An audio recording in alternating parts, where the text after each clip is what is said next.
കോട്ടയം ചങ്ങനാശ്ശേരിയിൽ അച്ഛനും അമ്മയ്ക്കുമൊപ്പം നടന്നു പോവുകയായിരുന്ന പെൺകുട്ടിയെ കടന്നു പിടിച്ച കേസിൽ പ്രതികൾ പിടിയിൽ. കുട്ടിക്ക് നേരെ നടത്തിയ അതിക്രമം ചോദ്യം ചെയ്ത മാതാപിതാക്കൾക്ക് നേരെ ഇവർ പെപ്പർ സ്പ്രേ പ്രയോഗിക്കുകയും ചെയ്തിരുന്നു. ചങ്ങനാശ്ശേരി കുറിച്ചി സ്വദേശി അരുൺദാസ്, പെരുന്ന സ്വദേശി ബിലാൽ മജീദ്, ഫാത്തിമാപുരം സ്വദേശി അഫ്സൽ സിയാദ് എന്നിവരാണ് അറസ്റ്റിലായത്. ഞായറാഴ്ച രാത്രി 8:30 ചങ്ങനാശ്ശേരി മുനിസിപ്പൽ ആർക്കേഡിന് സമീപത്ത് വെച്ചായിരുന്നു സംഭവം. റെയിൽവേ സ്റ്റേഷൻ ഭാഗത്തേക്ക് മാതാപിതാക്കൾക്കൊപ്പം നടന്നു പോവുകയായിരുന്നു പെൺകുട്ടിയെ എതിരെ വന്ന അരുൺദാസ് കടന്നു പിടിച്ചു. ഇത് ചോദ്യം ചെയ്ത മാതാപിതാക്കൾക്ക് നേരെ ബിലാൽ പെപ്പർ സ്പ്രേ പ്രയോഗിച്ചു. ബഹളം കേട്ട് നാട്ടുകാർ ഓടിയെത്തി. എന്നാൽ നാട്ടുകാർക്ക് നേരെയും അഫ്സൽ സിയാദും പെപ്പർ സ്പ്രേ പ്രയോഗിച്ചു. തുടർന്ന് പ്രതികൾ ഓടി രക്ഷപ്പെട്ടു.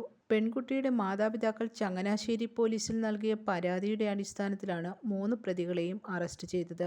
ചങ്ങനാശ്ശേരി, തൃക്കൊടിത്താനം, ചിങ്ങവനം സ്റ്റേഷനുകളിൽ വേറെയും കേസുകളിൽ പ്രതികളാണ് 3 പേരുമെന്ന് പോലീസ് പറഞ്ഞു. പ്രതികളെ പെൺകുട്ടിയും കുടുംബവും തിരിച്ചറിഞ്ഞിട്ടുണ്ട്. News desk press Malayalam.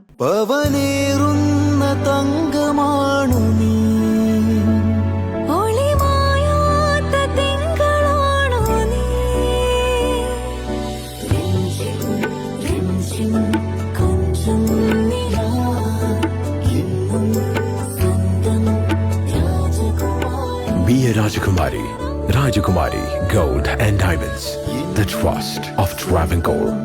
Rajakumari.